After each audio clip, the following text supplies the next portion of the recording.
Di tengah malam gelap di jalan tol menuju Yogyakarta, Andi tiba-tiba berkata dengan suara bergetar, "Bapak, aku gay.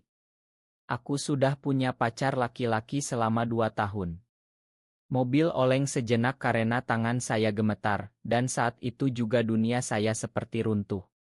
Saya buru-buru menepikan mobil ke bahu jalan, mesin masih menyala pelan sementara hujan gerimis mulai turun di kaca depan.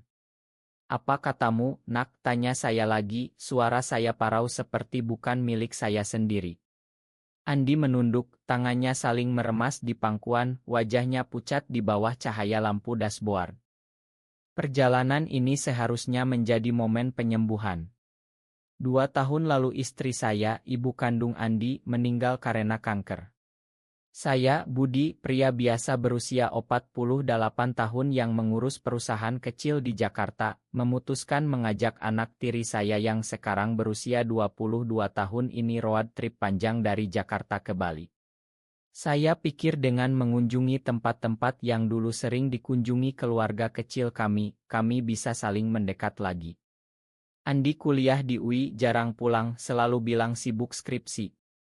Saya kira dia sedang berduka seperti saya. Ternyata ada rahasia yang jauh lebih besar. "Andi, ini bukan lelucon, kan?" saya bertanya sambil mematikan mesin. Udara di dalam mobil terasa pengap. Andi menggeleng pelan. "Bukan, Pak. Aku sudah lama ingin bilang, tapi takut. Ibu dulu aku takut dia kecewa. Sekarang setelah ibu tiada, aku tidak mau bohong lagi sama Bapak." Suaranya pecah di akhir kalimat. Saya memandang keluar jalan tol yang gelap, lampu-lampu kendaraan lewat cepat seperti bintang jatuh. Di kepala saya berputar gambar-gambar masa kecil Andi. Dia kecil bermain bola di halaman rumah kami di Depok, saya mengajarinya naik sepeda, dia memanggil saya Pak Budi sebelum akhirnya memanggil Bapak. Setelah saya menikahi ibunya saat dia berusia 10 tahun. Semua terasa normal. Bagaimana bisa tiba-tiba berubah seperti ini? Saya turun dari mobil, berdiri di bahu jalan, menghirup udara dingin malam. Andi ikut turun, berdiri di samping saya tanpa bicara. "Kenapa sekarang, Nak?" Di tengah perjalanan ini, tanya saya akhirnya. Andi menjawab pelan, "Karena perjalanan ini membuat aku ingat betapa Bapak selalu ada untuk aku. Aku tidak mau lagi sembunyi. Aku capek, Pak. Capek pura-pura." Kata-katanya menusuk. Saya ingat bagaimana 2 bulan lalu Andi bilang ingin ikut trip ini, matanya berbinar saat bicara tentang Pantai Kuta dan Gunung Merapi. Saya kira itu karena rindu. Ternyata ada beban yang lebih berat. Kami kembali ke mobil, melanjutkan perjalanan dalam diam yang berat. Radio menyala pelan memutar lagu-lagu lama dangdut yang biasa Andi dengar bersama ibunya. Saya mencoba berpikir logis. Saya orang Jawa Tulen, dibesarkan di keluarga yang menghargai adat dan agama. Di lingkungan saya, laki-laki menikah dengan perempuan, punya anak, melanjutkan garis keturunan. Gay. Itu kata yang jarang saya dengar, hanya muncul di berita atau gosip di warung kopi. Tapi ini Andi, anak yang saya besarkan sejak kecil. Saya tidak bisa langsung marah. Tapi dada saya sesak. Kami berhenti di sebuah pom bensin dekat puncak menjelang subuh. Andi membeli 2 kopi panas dan roti. Kami duduk di bangku plastik di luar, udara dingin menusuk tulang. "Ceritakan dari awal, Nak," kata saya akhirnya. Andi menarik napas panjang. Dia mulai bercerita tentang Mas Asma, saat dia merasa berbeda dari teman-temannya yang selalu bicara cewek. Dia jatuh cinta pertama kali pada teman sekelas laki-laki bernama Rian, tapi disembunyikan rapat-rapat. "Aku takut dibully, Pak. Di sekolah ada yang bilang homo itu dosa besar." Saya mendengarkan tanpa menyela, meski dalam hati saya bertanya-tanya di mana saya salah sebagai ayah. Pagi mulai terbit ketika kami sampai di ila kecil di lereng Gunung Gede yang saya pesan. Andi langsung tidur di kamarnya. Saya duduk di teras, memandang kabut yang menyelimuti sawah-sawah di bawah. Pikiran saya berputar, apa kata keluarga besar di Surabaya nanti? Bagaimana dengan teman-teman bisnis saya yang konserati? Tapi yang paling menyakitkan adalah melihat mata Andi yang lelah. Anak itu sudah menanggung sendiri selama bertahun-tahun. Saya bangun, masuk ke kamarnya, menarik selimut yang hampir jatuh dari tubuhnya. Untuk pertama kali setelah bertahun-tahun, saya berdoa dalam hati, meminta petunjuk. Perjalanan baru saja dimulai, tapi sudah terasa seperti ujian terberat dalam hidup saya. Sepanjang siang itu kami melanjutkan perjalanan ke Bandung. Andi lebih banyak diam, sesekali menunjuk pemandangan dan bilang dulu ibu suka oto di sini. Saya mengangguk, mencoba tersenyum. Di dalam hati saya bergulat, apakah saya masih bisa melihat Andi sebagai anak yang sama? Atau rahasia ini akan mengubah segalanya selamanya? Malam harinya di hotel di Bandung, Andi bertanya pelan sebelum tidur, "Bapak marah?" Saya tidak langsung jawab. "Bapak butuh waktu, Nak. Tapi Bapak tidak mau kehilangan kamu." Itu kalimat paling jujur yang bisa saya ucapkan saat itu. Keesokan paginya di Bandung, kami sarapan di warung nasi uduk pinggir jalan. Andi makan pelan, sesekali melirik saya seolah menunggu ledakan kemarahan. Saya memesan teh manis hangat, mencoba menenangkan pikiran. "Cerita lebih banyak tentang pacarmu itu," kata saya tiba-tiba. Andi terkejut, tapi mulai bercerita. Namanya Rea, mahasiswa seni di kampus yang sama, mereka bertemu di klub Otograi 2 tahun lalu. Dia baik, Pak. Mengerti aku sepenuhnya. Saya mendengarkan, mencoba membayangkan. Tangan saya mengepal di bawah meja. Bagaimana mungkin anak saya bisa merasa lengkap dengan laki-laki lain? Kami melanjutkan ke Yogyakarta, melewati jalan-jalan berkelok di lereng Merapi. Andi menyalakan musik India yang lembut, lagu tentang penerimaan diri. Saya diam saja, tapi dalam hati saya lasbat ke masa muda saya di Yogyakarta tahun 80-an. Saya kuliah di UGM, punya sahabat dekat bernama Rian, nama yang sama dengan cinta pertama Andi. Kami selalu bersama, tidur sekamar saat liburan, saling jaga. Orang bilang kami seperti saudara. Apakah dulu saya juga punya perasaan yang sama tapi tidak sadar? Pikiran itu membuat saya gelisah. Di Yogyakarta kami menginap di guest house dekat Malioboro.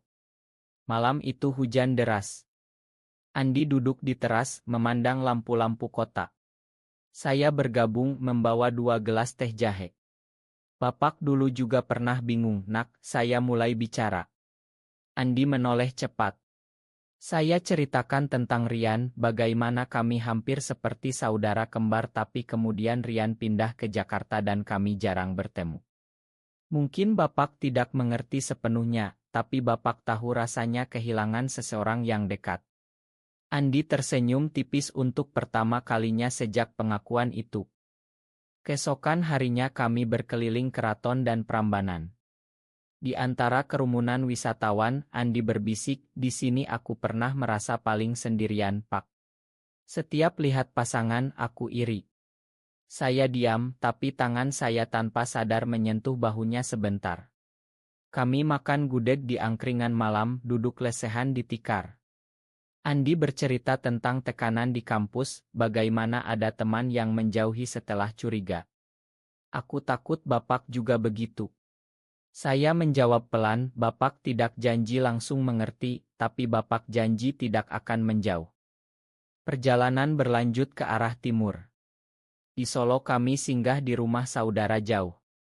Di sana Andi bertemu sepupu-sepupunya yang masih kecil, bermain dengan mereka. Saya melihat bagaimana Andi lembut dan sabar, sama seperti dulu saat dia kecil. Malam itu di kamar tamu, saya tidak bisa tidur. Saya ambil searching diam-diam tentang orang tua menerima anak gay. Banyak cerita mirip, banyak juga yang berakhir buruk. Saya tutup merasa bersalah sudah mencari jawaban di luar. Kami tiba di Surabaya 2 hari kemudian. Kota kelahiran istri saya. Kami mengunjungi makamnya di pemakaman keluarga. Andi berlutut lama, berbisik sesuatu yang tidak saya dengar. Saya berdiri di belakang, air mata saya jatuh tanpa suara. Ibu pasti bangga sama kamu, nak, apapun yang kamu pilih, saya katakan pelan. Andi memeluk saya untuk pertama kalinya setelah pengakuan itu. Pelukan itu hangat, tapi penuh luka yang belum sembuh. Perjalanan masih panjang, tapi saya mulai merasakan bahwa rahasia ini bukan akhir, melainkan awal dari sesuatu yang lebih dalam. Di Surabaya kami menginap di rumah keluarga besar. Paman-paman dan bibi-bibi menyambut hangat, bertanya tentang bisnis saya dan kuliah Andi.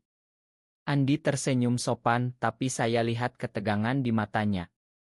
Malam pertama, saat makan malam besar dengan sate dan lontong, salah satu paman bertanya, kapan Andi nikah, Bud? Sudah umur 22, cari yang baik. Andi membeku. Saya cepat jawab, masih kuliah dulu, Pak. Tapi tatapan Andi ke saya penuh terima kasih. Keesokan harinya kami pergi ke desa dekat Sidoarjo untuk ziarah ke makam kakek nenek Andi. Di jalan desa yang sempit, mobil kami hampir bertabrakan dengan motor. Pengendara motor itu berhenti, marah, tapi saat lihat Andi, dia bergumam, anak kota sok tahu. Andi diam saja. Di makam, angin laut bertiup kencang. Andi cerita tentang mimpi buruknya, dia diusir dari rumah, sendirian di Jakarta. Aku takut itu jadi nyata, Pak. Saya pegang tangannya sebentar, selama Bapak hidup, kamu punya rumah.